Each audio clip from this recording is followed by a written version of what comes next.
जय हिंद दोस्तों, success academy में आप सभी का स्वागत है। दोस्तों, आज हम आपको एक नई वीडियो लेकर आए हैं, जिस वीडियो में आपको एफकेट की जो एग्ज़ाम होती है, एफकेट की एग्ज़ाम, उसके बारे में बेसिक इन्फॉर्मेशन आपको दिया जाएगा। चलो बच्चों, देखते हैं एफकेट एग्ज़ाम के बारे में।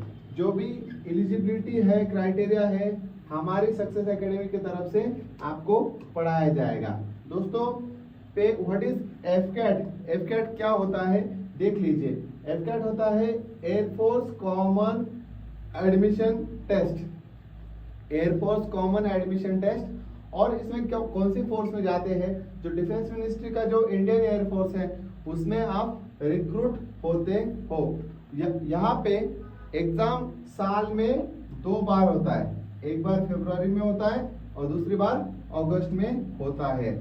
यहाँ पे क्लास 1 ऑफिसर का पोस्ट मिलेगा आपको। सैलरी भी क्लास 1 ऑफिसर का ही मिलेगा। यहाँ पे flying branch and ground duties के लिए, फ्लाइंग ब्रांच के लिए अलग से और ग्राउंड ड्यूटीज के लिए उसमें से टेक्निकल एंड नॉन टेक्निकल में आपको पोस्ट मिलेगा। देखिए बच्चों, यहाँ पे अगर आप देखते हैं कि candidates can apply for the AFCAT whether they are male और फीमेल। सबसे बड़ी बात और सबसे इंटरेस्टिंग बात कौन सी है कि मेल कैंडिडेट भी अप्लाई कर सकते हैं और फीमेल कैंडिडेट्स भी अप्लाई कर सकते हैं। एफकेट एग्जाम के लिए मैं बात कह रहा हूँ कि मेल कैंडिडेट्स भी अप्लाई कर सकते हैं और फीमेल कैंडिडेट्स भी अप्लाई कर सकते हैं। दोस्तों, आगे का इंफॉर्मेशन हम देखते हैं। यहाँ पे इस एग्जाम के through candidates are recruited in the Indian Air Force on the following branches। कौन सी ब्रांचेस में जाओगे आप? फ्लाइंग के लिए आप जा सकते हो, आप ग्राउंड ड्यूटी टेक्निकल ब्रांच के लिए जा सकते हो, आप ground duty non technical branch के लिए जा सकते हो। देखिए बच्चों, एफकेट का जो एग्जाम है वो इंडियन एयर फोर्स के लिए है और इसमें फ्लाइंग ब्रांच के लिए, ग्राउंड ड्यूटीज के लिए और ग्राउंड ड्यूटीज के लिए non technical and ground duties के लिए टेक्निकल ब्रांच के लिए आप जा सकते हो। बच्चों अब अगर आप आगे का पोर्शन देखोगे, यहाँ पे हम पेन सिलेक्ट कर लेते हैं। चलो बच्चों, यहाँ पे अगर आप 4 कंपोनेंट्स ऑफ द एफकेट एग्जाम, यहाँ पे देखो एफकेट का एज लिमिट क्या है और आप मैरिड होने चाहिए या अनमैरिड, और जेंडर कौन सा होना चाहिए, सिटीजनशिप और नेशनलिटी के बारे में हम आगे देखेंगे, एजुकेशनल क्वालिफिकेशन के बारे में देखेंगे और फिजिकल और मेडिकल टेस्ट में क्या जरूरतें हैं वो हम देखेंगे। चलो बच्चों, सबसे पहले हम जान लेते हैं कि एफकेट का एग्जाम का एलिजिबिलिटी क्या है। एफकेट एग्जाम के लिए एलिजिबिलिटी क्या है? देखिए, ये एग्जाम कौन कंडक्ट करता है? इंडियन एयरफोर्स एग्जाम कंडक्ट करता है। यहाँ पे नेशनलिटी हमारा चाहिए इंडियन और अनमैरिड होना चाहिए। सबसे बढ़िया बात है कि अनमैरिड होना चाहिए, ये याद रखिए। और मेल और फीमेल यानी कि male and women both can apply. और देखिए, फ्लाइंग ब्रांच के लिए आपका एज चाहिए 24 ईयर्स तक, 24 ईयर्स चाहिए। और ग्राउंड ब्रांच के लिए आपका एज चाहिए 26 साल तक। फ्लाइंग के लिए आपका एज आएगा 24, ग्राउंड के लिए आपका एज आएगा 26 एज तक आप एग्जाम दे सकते हो। क्वालिफिकेशन क्या है कि 10+2 में आपको कितने नंबर चाहिए? मैथ में 60% मैथ एंड फिजिक्स में चाहिए। मैथ एंड फिजिक्स में आपको 10+2 यानी कि 12th स्टैंडर्ड में आपको कितने नंबर चाहिए? 60% आपको चाहिए। दोस्तों, अगर हम अगला इंफॉर्मेशन देखेंगे तो ग्रेजुएशन मस्ट है क्या? यस, ग्रेजुएशन आपको होना चाहिए, कैंडिडेट्स का ग्रेजुएशन होना चाहिए। नेक्स्ट हम इंफॉर्मेशन देख लेते हैं कि फिजिकल स्टैंडर्ड में हमें क्या जरूरी है। फिजिकल स्टैंडर्ड में हाइट देखो 162.5 सेंटीमीटर।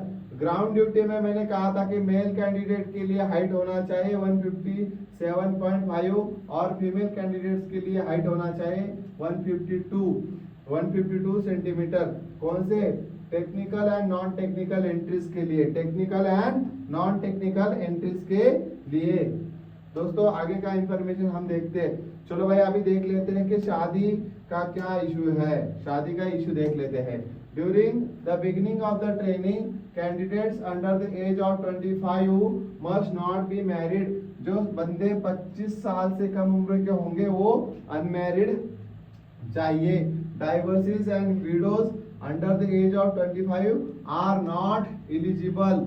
यहाँ पे 25 के बिलो आपकी एज है और आप डाइवोर्स लिया है किसी से, सपोज टू बी आप नहीं चलोगे, या विडो हो तो भी नहीं चलोगे। The candidates who marriage during the training will be expelled from the services.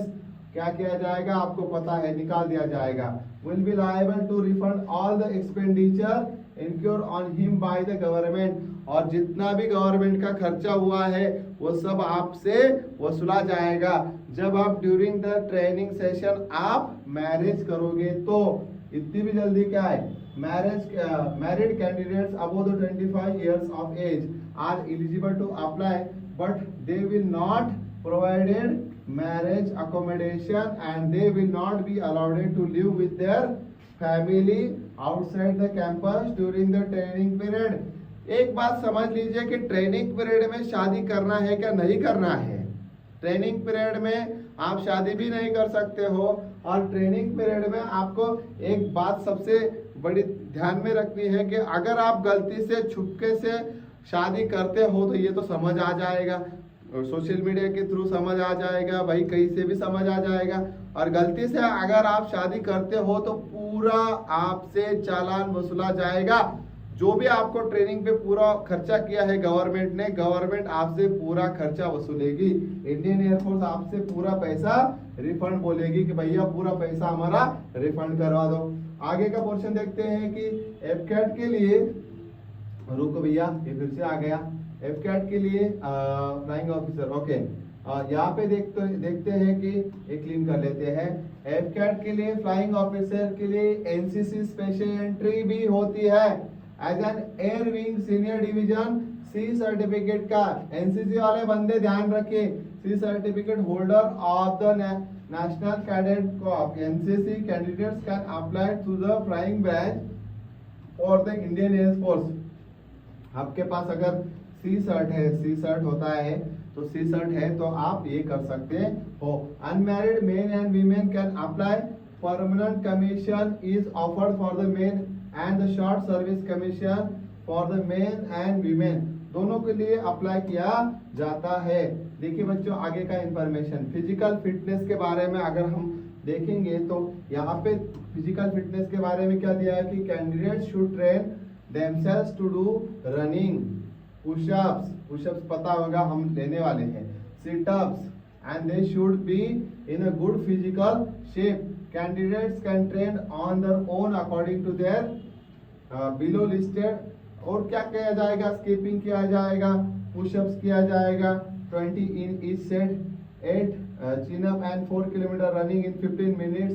15 minute में आपको कितना दौड़ना है, 15 मिनट में आपको 4 किमी दौड़ना है, किलोमीटर्स दौड़ना है। 3 to 4 metres of the rope climbing, 3 to 4 metre यानी कि फीट में कितना ऊंचा होगा ये हमें आप कमेंट बॉक्स में बताइए।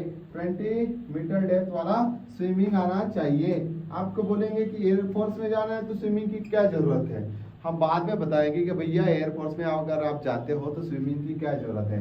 फिजिकल फिटनेस में देखो, during the reporting the candidate must be able to run 1.6 kilometer, 10 push-ups and 3 यानी कि 10 push-ups निकालना है, और बाकी सब 1.6 किलोमीटर यानी कि 1600 की दौड़ लगानी, जो कि अग्निवीर में हमने देखा था कि 1600 की भी दौड़ लगानी है यहाँ पे भी।